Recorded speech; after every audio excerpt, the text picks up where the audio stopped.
All right, good evening, guys. KenLongTortoise Capital nightly strategy podcast for January 16th, 2025.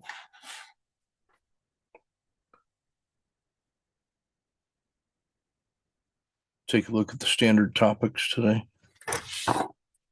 Here's a sniper trade of the day in Mexico.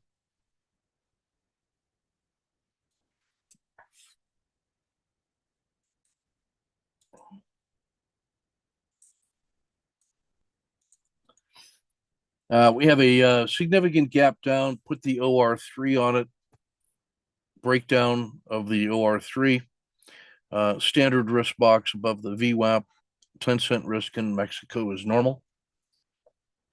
It moves directly to the swing low around 10.15, terminates in a little doji. The RL10 reversal happens here. So I put the rule of 4 template on it, starting from the entry to the maximum favorable excursion. I end up taking a 1, 2, 3 exit, skin of the dragon.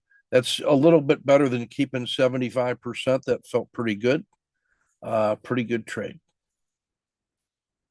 Let me show a couple other trades from the team today. So this is Constantine. He's trading the NQ futures. He's got his own entry set of rules. He's trading the 3-minute bars. And he gets basically, this entry is a form of SSC. And this is his standard risk. It moves nicely through +1 to 2 to 3.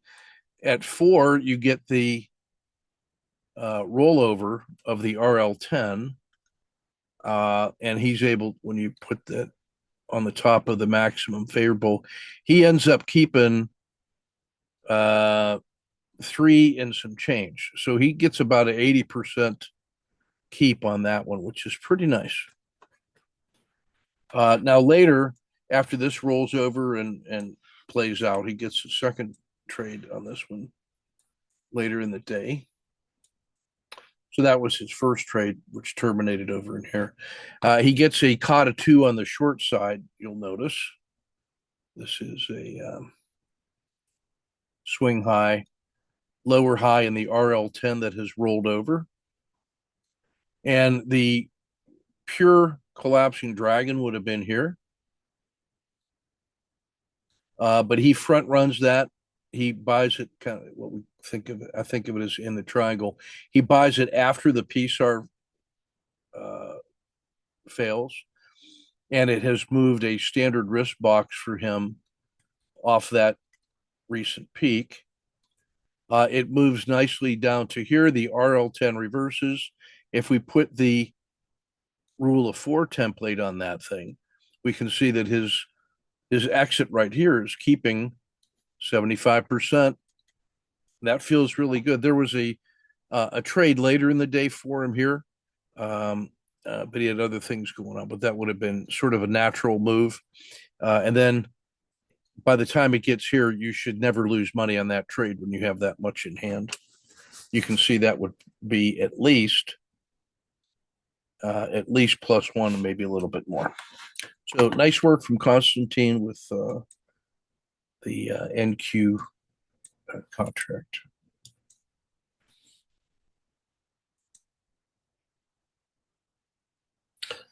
In the market 150, what I've done is put I've marked off the peak of the RL30, the lower limit of the RL30 turning point. So when on the next chart, you're going to see me put the rule of 4 on this one. So we should be in this trade because we're above that quarter line, and we still have 3 to the upside, checking back to here. But everything looks positive on this one. I mean, you got the 3, 5, and 10 anchored VWAPs have a positive slope? No, that's all of these.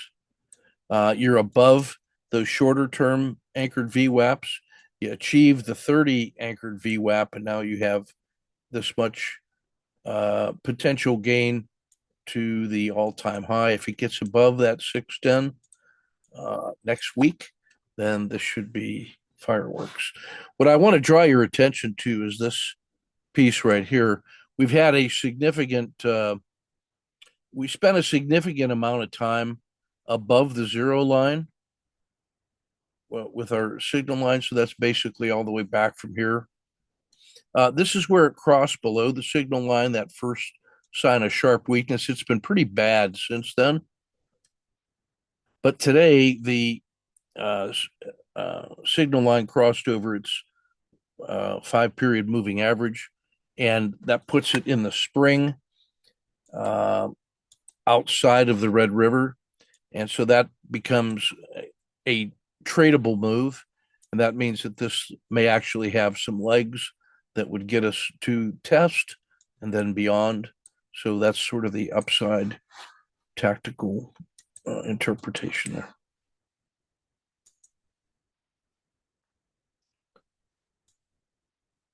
This zooms in on the last 30 days. And so what I've done here with that rule of 4, just to measure the upside, is I go to that turning point where the RL30 changed and where the RL30 changed, that I anchor that up here at 100, put that there at 0. And in this idea on the buying point, you can give them 1. So an entry here, as we briefed yesterday, is legit.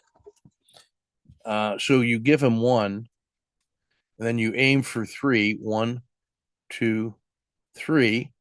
And if this gets all the way up to 3, you want to keep 2. If it gets to 2, I'm sorry, if it gets to 3, you'll settle for 2. If it gets to 2, you want to keep 1. So we're still in the early stages. It has to get above about 597 to get +1 in hand. That's anchored right on the Bollinger Band mean. So there's a good chance of getting there tomorrow.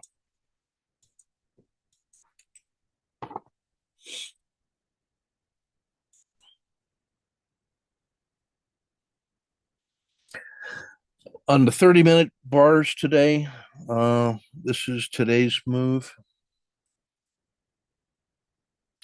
Basically stabilizing after that big gap and positive move yesterday. This was a sideways vote. It did not fail. It did not follow through. So that leaves Friday before a 3-day weekend and the inauguration.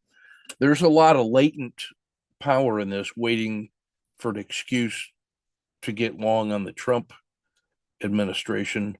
So we're right at that price level where it's testing the will to get that done tomorrow. I think tomorrow is a volatile day, but not as many people looking to hold over the weekend, in my view.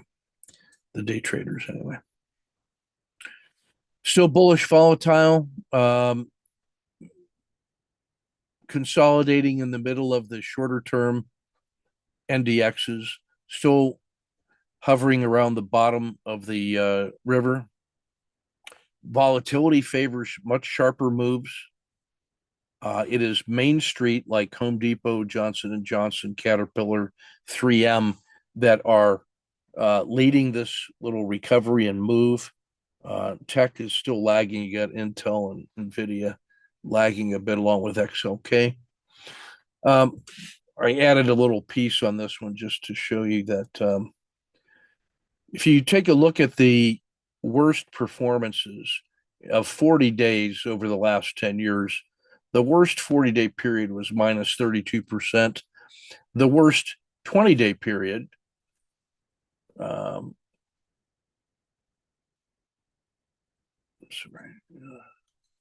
the worst 20-day period was 31.4%, which is 97.5% of the pain and suffering on the worst 40-day occurred in 20 days.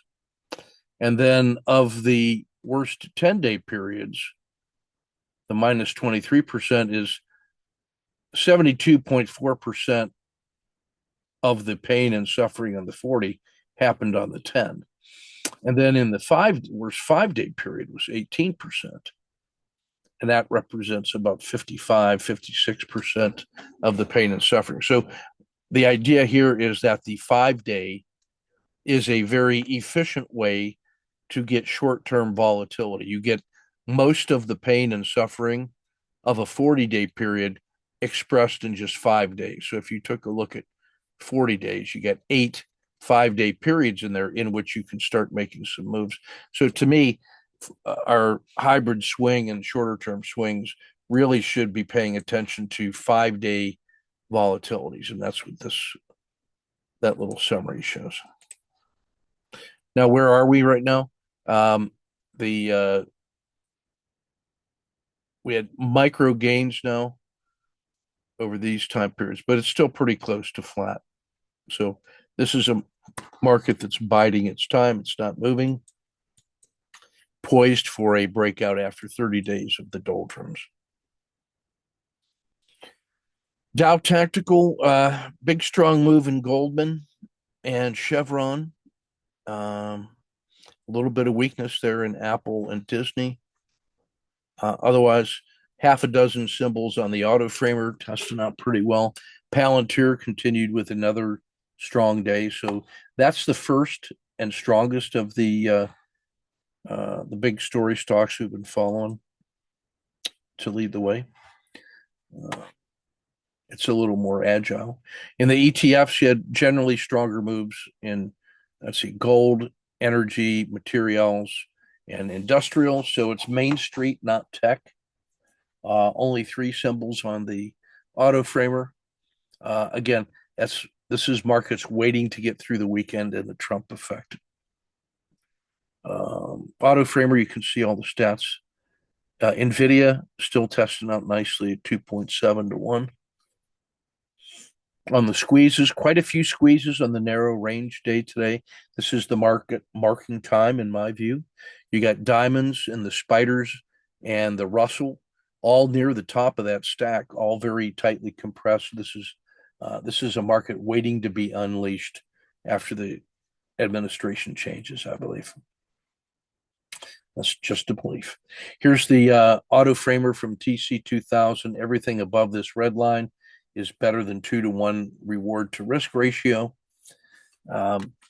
When you take the range divided by the range stat, you get a sense of how big today's moves were compared to range stats. A score of 1.0 would be a full range stat move. So it was just treasuries greater than 1 and real estate at a range stat move. Nice big directional move.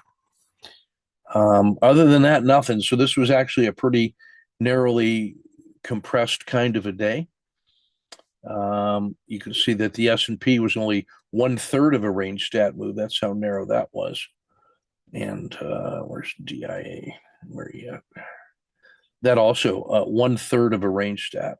So a very narrow, compressed kind of a day. But I think that sets the stage for some tactical fireworks tomorrow. Be ready for that.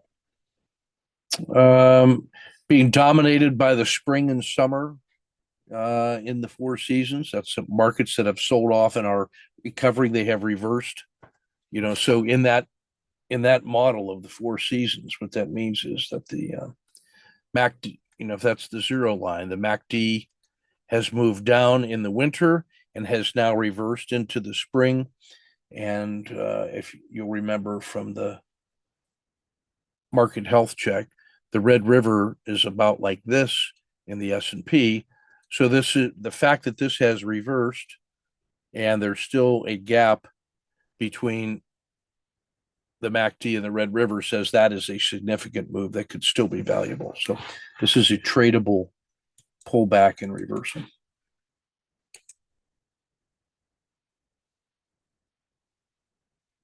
Still mostly positive in the upside breakouts compared to the weaknesses and a broad array of strength with Main Street leading the way.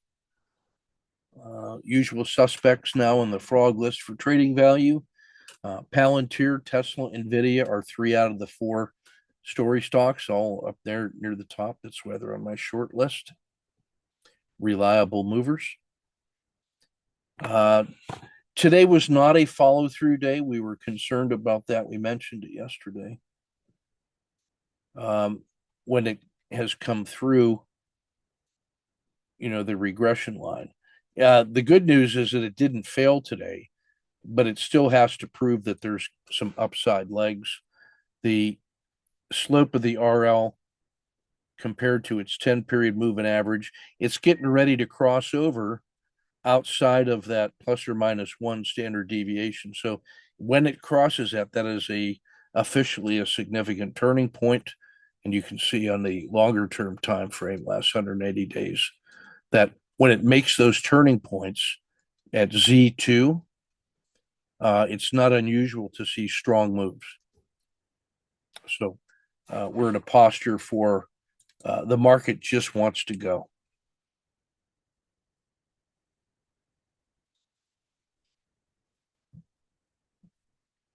And the slopes of the Z-scores are telling you the same thing here. Favorable volatility for an upside move. The 30 has started to hook back up. The 10 is positive, and the 90 is at a level at which we're still feeling bullish. That still feels like a bullish move that has had an opportunity to fail. It did not, and now maybe the Trump effect is this. Has to get above 610 to be officially amazing. All right. That's everything for today. We'll get this published and posted, and we will catch you tomorrow for the tactical trade. Take good care.